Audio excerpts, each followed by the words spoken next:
ശബരിമല തീർത്ഥാടന കാലം ആരംഭിച്ചിട്ട് ഏതാണ്ട് 33 ദിവസം പിന്നിടുകയാണ്.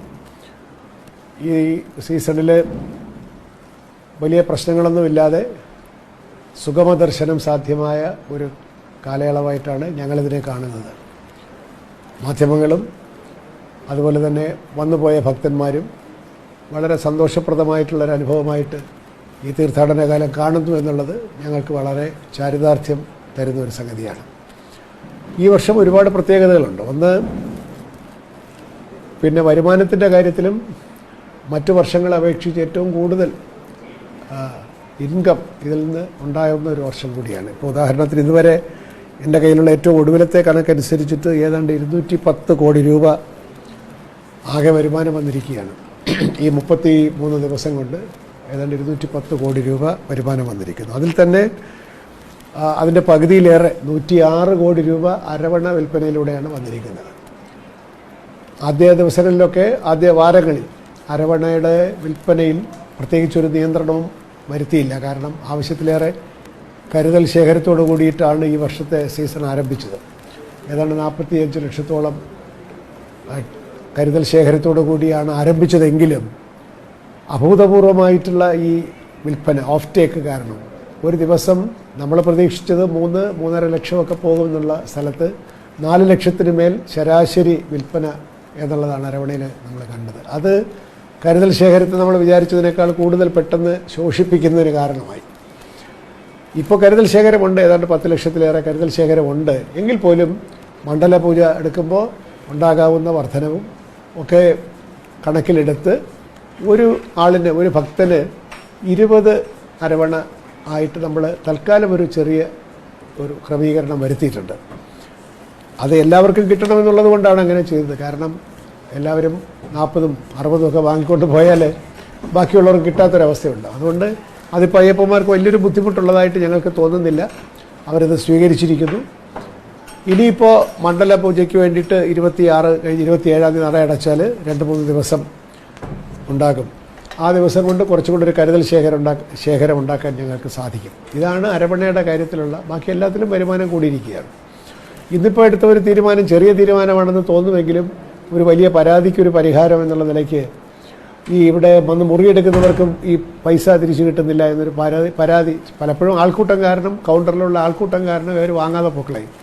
അതൊക്കെ ശബരിമലയ്ക്ക് നമ്മുടെ ദേവസ്വം ബോർഡിനാണ് മോശമായിട്ട് വരുന്നത്.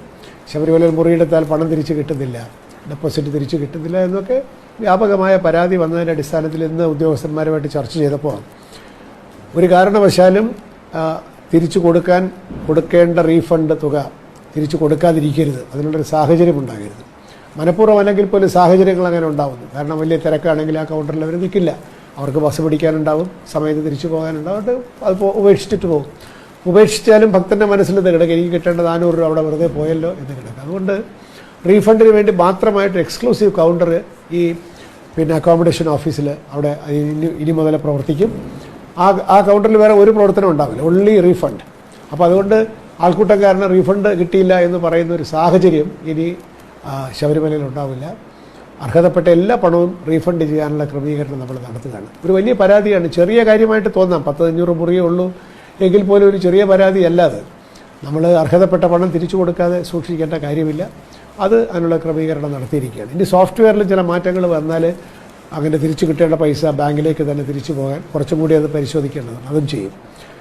ഇനിയിപ്പോൾ 26-ാം തീയതി അവിടെ തങ്ക അങ്കി പുറപ്പെടും. 27-ന് മണ്ഡലപൂജയാണ്.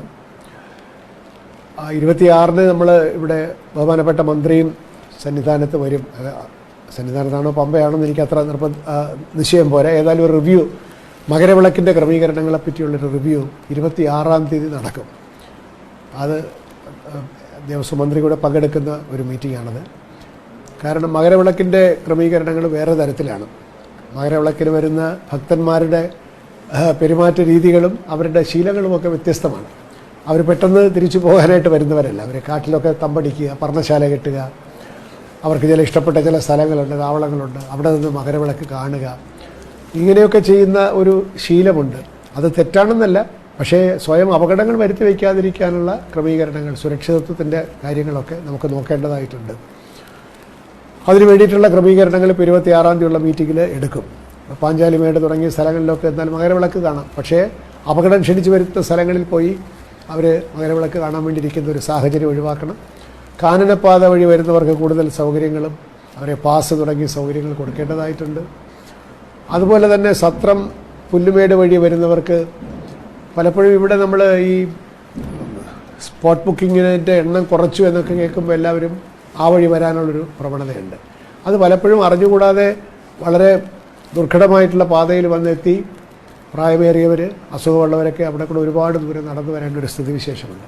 ഇത് വാസ്തവത്തിൽ തമിഴ്നാട്ടിലും ആന്ധ്രാപ്രദേശിലും തെലുങ്കാനയിലുമൊക്കെ നമ്മളിത് പ്രചരിപ്പിക്കണം. ആരോഗ്യം അത്ര നല്ലതല്ലാത്തവർ ഈ പാത സ്വീകരിക്കരുത്, അവർ പമ്പ വഴി വരണം എന്നുള്ള പറയേണ്ടതായിട്ടുണ്ട്. കാരണം ഒരുപാട് അപകടങ്ങൾ സംഭവിക്കാം. നമ്മളതിൻ്റെ ചില ക്രമീകരണങ്ങളൊക്കെ അവിടെ ചെയ്യുന്നുണ്ട്. അവിടെ വരുന്നവരെ നമ്മൾ കുറച്ച് പേഴ്സ്വേഡ് ചെയ്തിട്ട് അവർ നിലയ്ക്കൽ വഴി വരണമെന്ന് പറയാൻ ശ്രമിക്കുന്നുണ്ട്. കാനനപ്പാത വഴി വരുന്നവർക്ക് ഒരു പാസ് ഏർപ്പെടുത്തുന്നതിനെപ്പറ്റി ഫോറസ്റ്റ് ഡിപ്പാർട്ട്മെൻറ്റുമായിട്ടും പോലീസുമായിട്ടും സംസാരിച്ചിട്ടുണ്ട്. അത് നിലവിൽ വരും.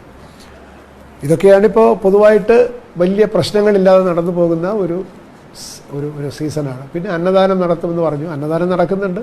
അതിനകത്തുള്ള മെനുവിലൊരു ചെറിയ പരിഷ്കാരം ബോർഡ് നിർദ്ദേശിച്ചിരുന്നു.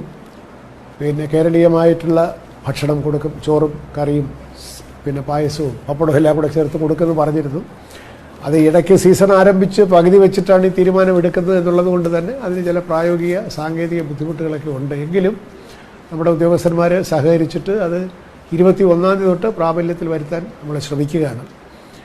പല പ്രശ്നങ്ങളുണ്ട്. നമ്മൾ ചാടിക്കയറി എന്തെങ്കിലും ചെയ്തിട്ട് അവസാനം പ്രശ്നങ്ങളുണ്ടാവാനും പാടില്ല. നിയമപരമായിട്ടുള്ള പ്രശ്നങ്ങൾ, പ്രായോഗികമായ പ്രശ്നങ്ങൾ അത് പരിഹരിച്ചുകൊണ്ട് 21-ാം തീയതി തൊട്ട് നമുക്ക് ഒന്നിടവിട്ട ദിവസങ്ങളിൽ സദ്യ കൊടുക്കുന്ന, സദ്യ എന്ന് പറഞ്ഞുകൊണ്ട് കേരളീയമായ ചോറും കറിയും പായസവും ഒക്കെ കൊടുക്കുന്ന പരിപാടി നമ്മൾ 21-ാം തീയതി തൊട്ട് ആരംഭിക്കണം എന്നാണ് വിചാരിക്കുന്നത്. ഇതൊക്കെയാണ് പൊതുവായിട്ട് ഇന്ന് ശബരിമലയിൽ നടക്കുന്നത്. സ്പോട്ട് ബുക്കിങ്ങിന് ഇപ്പം മണ്ഡലപൂജ പ്രമാണിച്ചിട്ട് 5000 ആക്കിയിട്ടുണ്ട്. അങ്ങനെ ഒരു കടുംപിടുത്തമില്ല, നിയന്ത്രിക്കുന്നുണ്ട്. പക്ഷേ ഒരു വലിയ ഗ്രൂപ്പായിട്ട് വന്ന് 10 സീറ്റ് വേണമെന്നൊക്കെ പറഞ്ഞ് നമ്മൾ കൊടുക്കും. അതൊക്കെ കോടതി നമുക്ക് അതിനുള്ള ഫ്രീഡം തന്നിട്ടുണ്ട്. ആളുകളുടെ വരവനുസരിച്ചിട്ട് ചില വിട്ടുവീഴ്ചകൾ ചെയ്യാമെന്നല്ലാതെ ഇപ്പോൾ 5000 എന്നുള്ള നിലയ്ക്കാണ് ഓപ്പൺ ചെയ്തിരിക്കുന്നത്.